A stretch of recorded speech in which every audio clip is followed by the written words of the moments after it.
Hello, listeners, and welcome to another episode of Subscription Scaled. I'm your host, Nick Frederick.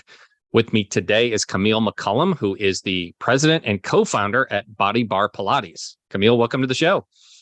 Hi, thank you so much for having me. Of course. Thank you for joining us. So I guess for our listeners that don't know, tell us a little bit about yourself, your background, and how you guys came to start BODYBAR Pilates. Yeah, absolutely. I am, as you said, Kamille McCollum. I am, yes, the president of BODYBAR franchising, but I'm also an owner of 3 BODYBAR locations myself. So I have 2 locations in Fort Worth, Texas, and 1 in Plano, Texas, which is right north of Dallas, a suburb north of Dallas. So yes, I'm from Texas. I'm sure you'll hear a y'all and a little bit of an accent. I'm in Nashville. I hear it all the time. Don't worry about it. Okay.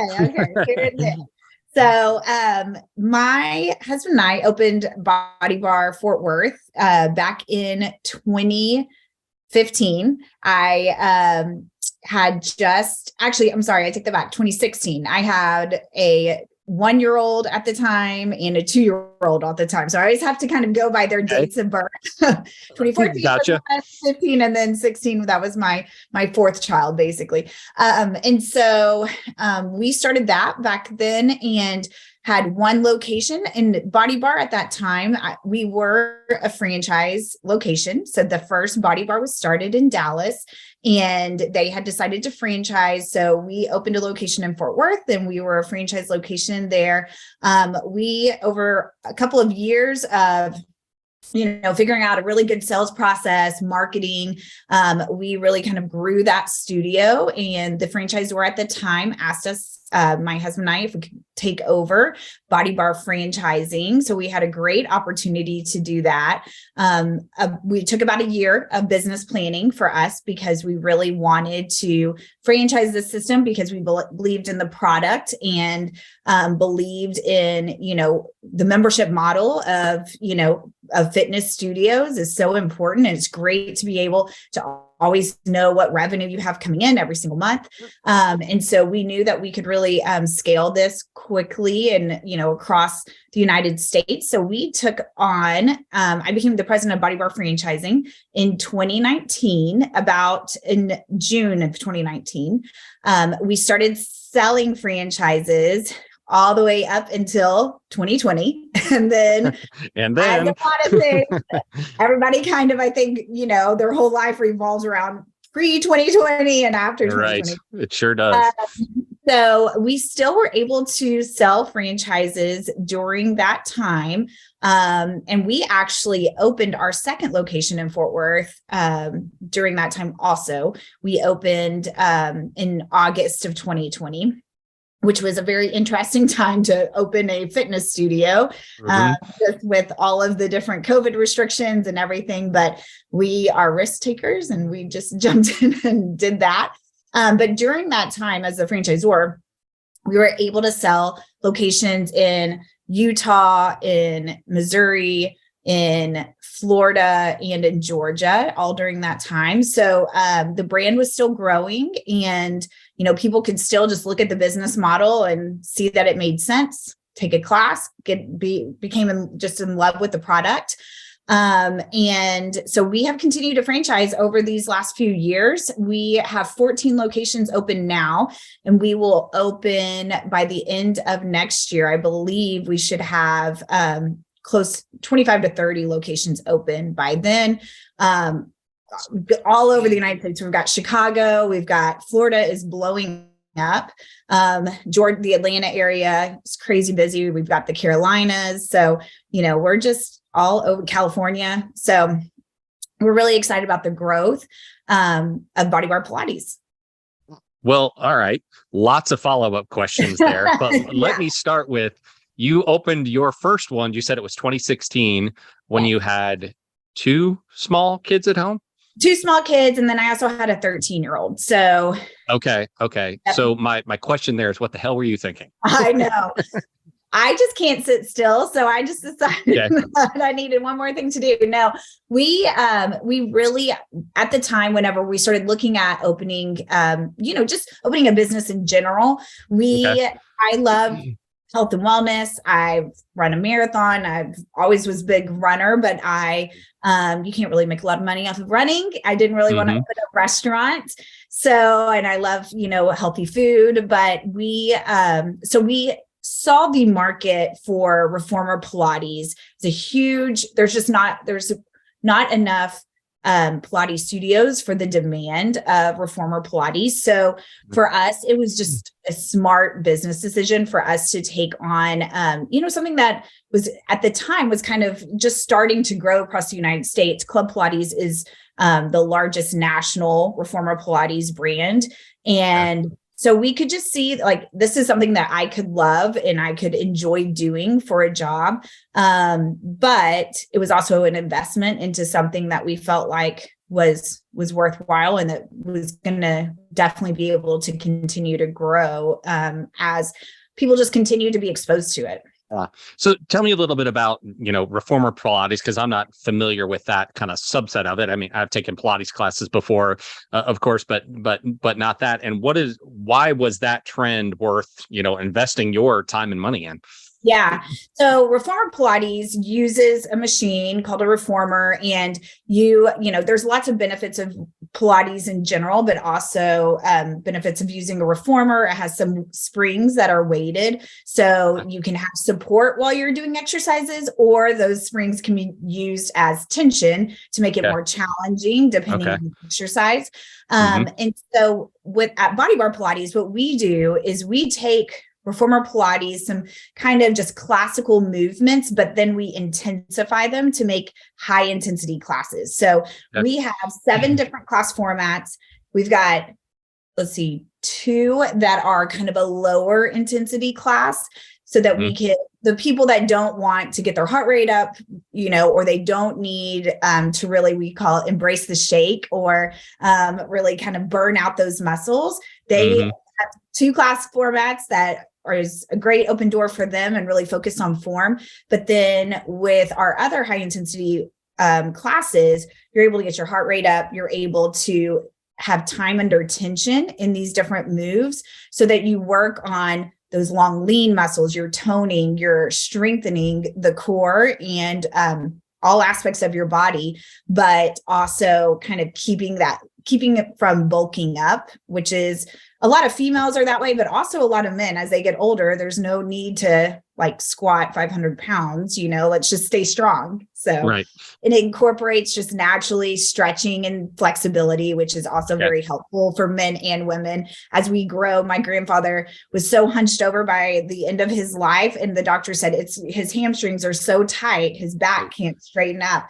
So keeping that, Pilates is just great for longevity of life. Yeah. So your target demographic then, is it kind of run the gamut, or are you more targeting maybe older generations and those that don't want to go to the typical, weightlifting gym, I guess? Right. So we have a pretty large demographic because we have the low intensity and we have the high intensity classes. Right. Yes, you're definitely focused on more people that enjoy class-based workouts versus going to a box gym where they can kind of do their own workout. And right now, our system is probably about 90% women, but we're seeing more and more men that are feeling more comfortable to come to class and enjoying those classes. But, because of the range of our classes, we have, I'll have high school athletes.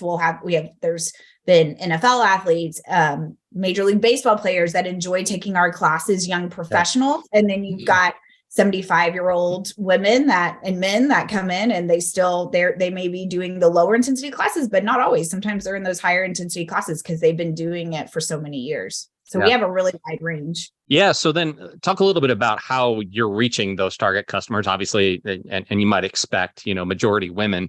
What channels are you relying on? I assume word of mouth is a pretty big channel for you guys, but what else are you using? Yeah, I mean, word of mouth those are the easiest ones to close, of course, but we definitely are a huge driver is just using digital social media marketing in Google search. So it actually just had an article come out last weekend in DFW that they showed the top 10 most Googled things for people that are in the DFW area and Dallas Fort Worth.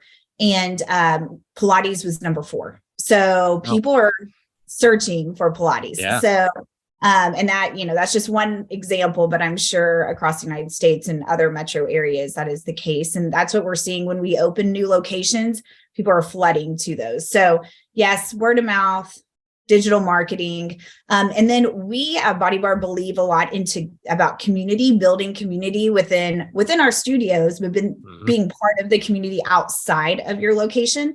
So we do a lot of, community outreach, setting up at farmers markets, going to support, hosting a table and passing out water bottles at races, doing different things out and about, because we know that will also drive more customers, branding, and then that word of mouth starts to happen more. That makes sense. Yeah. What are you seeing in terms of, I hear this a lot, that especially on the digital marketing side, those customer acquisition costs are just continuing to go up and up and up. I mean, are you seeing that trend? And, are there any alternatives that you're exploring to maybe bring that number down? Absolutely. So it really depends for us on the market. Some markets are not as outrageous as others, of course. However, some markets, it's just, the price is just insane for just getting potentially one lead in. And then you're paying, hundreds of dollars sometimes for that. So what we've done is our director of marketing and our CEO have really looked at trying to find alternatives. And one of those things is direct mail. With direct mail, you have to be very, very custom. Like old school, but something very custom, very personalized material that has that same offer on it. But you have to keep up with those kind of things. So you can't just do one drop of a bunch of postcards and then hope that they all come. You have to do it once a quarter, maybe do that plus your digital. It all has to come layered in.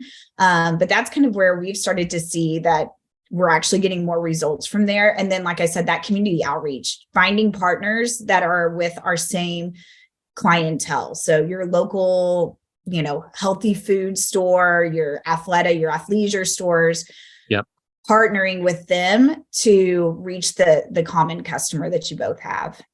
Do they see that as, we're both trying to reach the same customer, this is kind of value add to them? Or are you having to kind of convince them that, you should let me set up in your store? No, typically our customer is their customer and they understand that. And so for them, it's just a way to get, either the BODYBAR customer to come to them or, the Athleta customer to come over to BODYBAR. It's very mutual. And most places love that.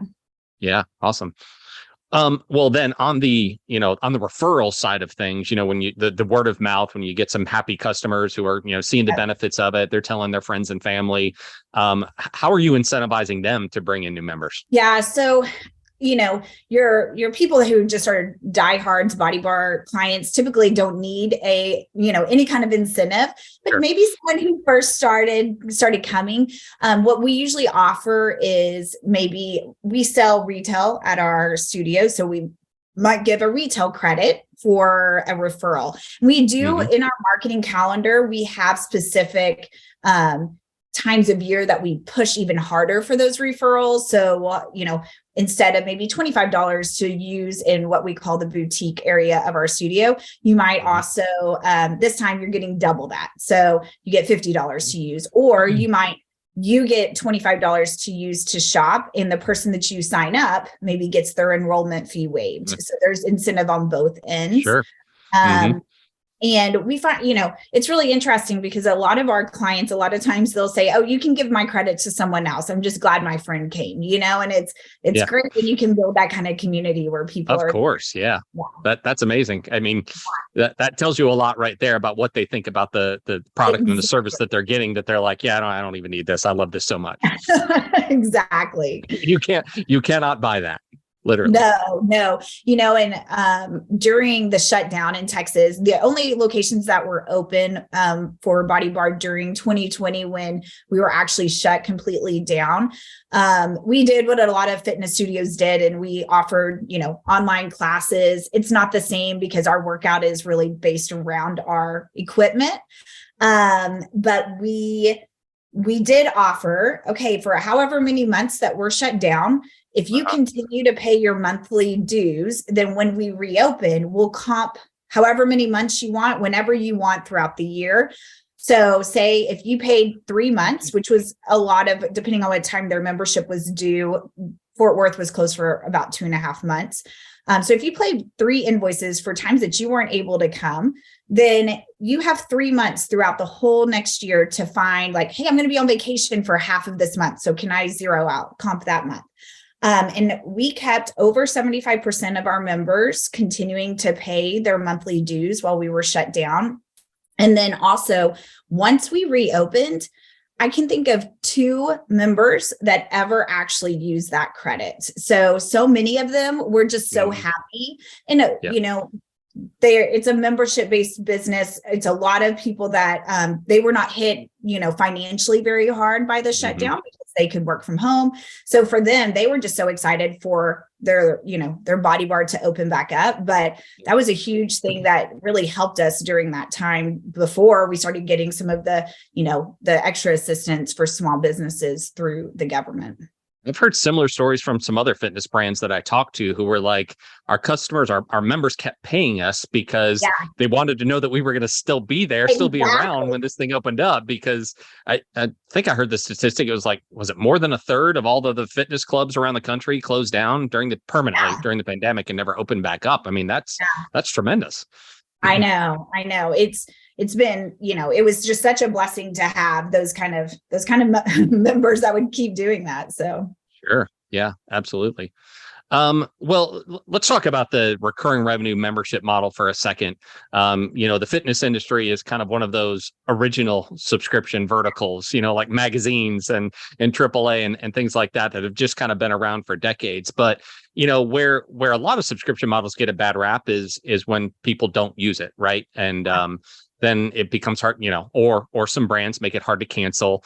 Got to come in and, it's the high pressure sales and high pressure cancel and all of that. I mean, what's your philosophy to combat that and continue to drive, value and engagement from your members? Right. Well, so because with Reformer Pilates, we can't have a classroom of 50 people, a class of 50 people. We're very selective. So our membership dues are, for the most part, depending on what part of the United States you're in and what your rent rate is, we have different tiered of pricing, but you're paying around $200 for an unlimited membership. So most people are not going to just let that go for months and never attend. So we have on the franchising level, one of our employees has built a tremendous, just like a wonderful retention plan that our managers are to carry out. So basically you're doing things to get your new members coming to class and get them to know other people in class, because we figured out really quickly, if your members have a loyalty, whether it's to you, to the studio, to the other people that they come to class with every single week, they're not going to cancel. They keep going, whether just to see their people. So we have a whole retention plan so that as long as you follow that, those members should have touch points along the way to encourage them to keep coming to class. So just making sure, unlike some, fitness, maybe like box gyms where they may not always care if you're coming and using it because it's $9 a month and you're probably going to let that keep running. Right. We want people to use our memberships and we want them to come, and that's how they build that community that keeps paying you if something extreme was to happen. And then as far as cancels, we're really, if you're canceling because you're moving, something like that, that's just understandable. But if we're doing our job and we're providing the service that, we feel like we should be giving to you, then you shouldn't, you should never want to cancel unless something crazy happens. And so we never make it hard for people to cancel. If that's, where they're at, then they just fill out an online form. We have a link that they fill out why, so that we can get better if it was something that we weren't providing for them. And then we take that feedback and move on. We do have a 30-day written notice to cancel, but that's pretty normal for fitness. Yep, absolutely. Well, you mentioned $200 a month for unlimited. Do you guys have other tiers or plans? Yeah, so we have 8 classes a month so that people can come in and say they just want to come 2 days a week, and they run or they lift weights or whatever the case may be. And then we have some smaller packages too that some studios opt into, but it just really depends. With Pilates, if you're not coming 2 times a week, you're not going to get the benefits from it. So we really try to be prescriptive on our memberships. Back, when I just had our one location, we played with different membership offerings all the time. Well, maybe we should offer this and maybe we should offer this. And then eventually we had a whole page full of memberships, and that just got really confusing. And we learned real fast that you only really need to have, 3 different membership options. And, depending on, sometimes we have those little back pocket offers that we allow our studios to have if somebody's about to walk out the door. But yeah, so we really try to stick to very, unlimited 8 classes a month. And then we sometimes have a smaller package that will offer seasonality depending on that. When you do have the customer that's maybe not engaged, or maybe they are, and they are looking to cancel for not moving reasons or something like that, what sort of retention efforts do you guys have in place? Yeah. So, of course we try to train our studio managers to save that cancellation. If they can't save it, then there's in our CRM, we can add task to ourselves a week from now, a month from now, whenever it is. And we teach them to, hey, reach back out to that member and try to see that ex member and see, hey, maybe have changed. Sometimes it's financial. They need to, they need to stop because financially they lost their job and they're cutting expenses. So maybe in a month, checking back in and just saying, hey, we miss you. We miss you seeing you, let us know. It doesn't need to be a sell. It needs to be more caring about the people first over everything else. And I think that does make an impact on people. Right. And you wouldn't even have the opportunity to do that really if you hadn't treated them right when they were wanting to cancel in the first place, made it easy for them, don't make it a high pressure situation. It's like that almost that exit experience is as important as the onboarding one, maybe more important if you ever hope to win them back. Exactly. Yeah. Well, what about the franchise model works well for you guys? I mean, you could go out and just continue to open these locations on your own, right? And get some investors and maybe take that approach. Why do you think the franchise model makes sense? Because I really do think, when you have owners that, we did think about opening, hey, we could open 5 to 10 just in our market and just own this market. But I do think that there is something that's really important is having the owner, whether they're involved in the day-to-day or not, but they're hiring people that can be close to that location is really great. It just adds a level of the service that BODYBAR wants to provide to their customers. We felt like individual owners could do that better than us trying to spread ourselves thin and doing that across the board. So right now, when we are looking for franchise owners, they come out to what's called Meet the Team. And so they've already heard a lot about us, but they meet us. And during that time, they're, trying to figure out if it's a right fit for them, but we're also trying to see if it's a right fit for us, for our brand, and making sure that these owners are going to continue to have the same values as what we have and building community, people first, giving the highest quality of workout, but customer service across the board. And while we're still an emerging brand, it's easier to do that. Eventually we'll have, investors come in that say, I want to buy all of Nevada. So that'll be a new choice for us to have to think about at that point. But, we just really felt like having those owners that even if they're not in their day-to-day, they're at least involved enough to a point that they're touching base with their studio managers, and we're continuing to really control that customer service and that quality across the board. Yeah. Have you experienced where that relationship doesn't work, or maybe you've come across somebody who seemed interested but wasn't the right type of person? Like when doesn't that work?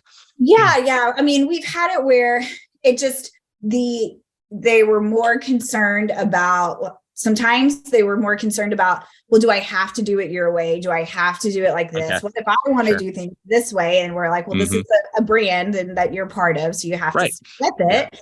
And sometimes it's just, you can you can sometimes, the questions that people ask, they're not really caring about, the people, the community aspect, being welcoming. And sometimes even if those people could hire a manager to run that location, we have to trust that they're going to hire the right type of person, and they're not going to try to hire someone else that's just like them, or they just decide to run it themselves. And if we don't feel like they're welcoming, and that they're open to our feedback, then that makes it, a little bit harder for us to trust, just with a new brand and wanting to make sure going forward that we continue that same quality. Right. Especially at this stage. Yeah. So then are most owner operators? I would say in our brand right now, we really only have, out of our open locations, probably a quarter of them are actually involved with the day-to-day. Some of the other ones they all have managers, but some actually are there actually kind of sometimes working front desk shifts, or, just kind of in class and doing stuff. We have one owner and their studio is so successful, and her manager really, runs the day in, day out, but she'll work front desk, she'll sell retail, she'll make sales calls. And that, it really does, I think, impact her business positively. But I would say the majority of our owners are semi-absentee, which means they are involved to a point. So probably they're not having to necessarily cover shifts or do anything like that, but they do have to monitor their studio manager. They have to be on franchising calls with us, so training calls, and they have to know their numbers. That's a huge thing. Like, how many members do you have? How is your class capacity? So that they can then, take that to their managers and make sure that things are being implemented correctly. That's a good segue there. What are some of the key metrics that you guys are tracking that you're, pushing down to, the franchisers? Like, what are the things that you guys key in on? Yeah. So we look a lot at our class capacity. So how full are the classes? Because if you have a class that always has 2 people in it, then you probably need to cut the class. You're no longer making money with your instructor and your front desk. We look at revenue per member. So that's more than just the revenue that they pay for their, monthly invoice or monthly membership fee. They're buying retail. We require special kind of socks that have grips on the bottom. So, how often are you selling all of these things? We look at, of course, you're looking at your revenue numbers all the time, but we're also looking at how much of your revenue, your monthly revenue, is just purely membership revenue, and how much is it your other sales, as far as your retail, late cancel, no show fees, those sort of things, privates. So helping our owners really drive revenue in both ways, so that, yes, you want to sell a ton of memberships, but you also need to be selling retail. You also need to be selling this. So those are the main ones that we really look at. And then, of course, our attrition rate. So how often are members canceling? And from a franchising point of view, we have one of our employees works really closely with all of our open studios, and she tracks all this data. And then that way, she can best support those studios where they need it. So if one studio is having just a ton of cancellations every single month, she knows, like, okay, what do we need to look at? Is it the customer service? Is it, they're not getting people into class? Is it the class quality? So there's a certain way that we can support them better after we hear, after we look at those numbers and look at those KPIs. The ones that are, has a ton of members and they're never canceling, but they're not selling any retail. Okay, how can we support you on that side? Right. Yeah. What do you see in typical life of a customer? Do they generally stick around like 6 months? Do you see them going several years? Like, where does it end up averaging out? Yeah, I think the average is around, I want to say 15 months, but it's really hard for me to say strong across the whole system, because we have so many locations that have just opened with it. Right. We had 4 locations that just opened. So so it's hard for us to give a strong number for that. But, we do see, out of our cancellations, we see that those are typically lasting for 5 months. And so, we just rolled out some more retention stuff to say, okay, so how can we catch that customer from, instead of canceling at 5 months, they're canceling at 15, and they're Yeah. on that farther end. Yeah. So yeah, it's a little bit tricky as we keep opening studios, things keep changing.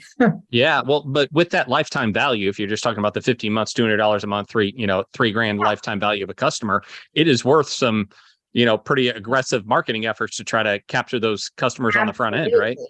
Absolutely. And and it's, of course, a lot of times those people that come for 15 months, those are more the customers that they just happen to move, or there's a big, life circumstance that happens, because typically, once you've been going somewhere for so long, it's rare that you decide to just up and stop. Right. And those probably are your happiest customers, right? The ones that are probably bringing in the referrals, tagging along friends and things like that, right? Yep. Yeah. Absolutely. Well, you touched on a little bit. So, growth is obviously very important for you guys, talking about a whole bunch of locations in the next coming year. I mean, what else is up for you guys? I mean, obviously putting a lot into the brand and focusing on these locations, but what else are you doing to help build it out and even grow the locations that currently are out there?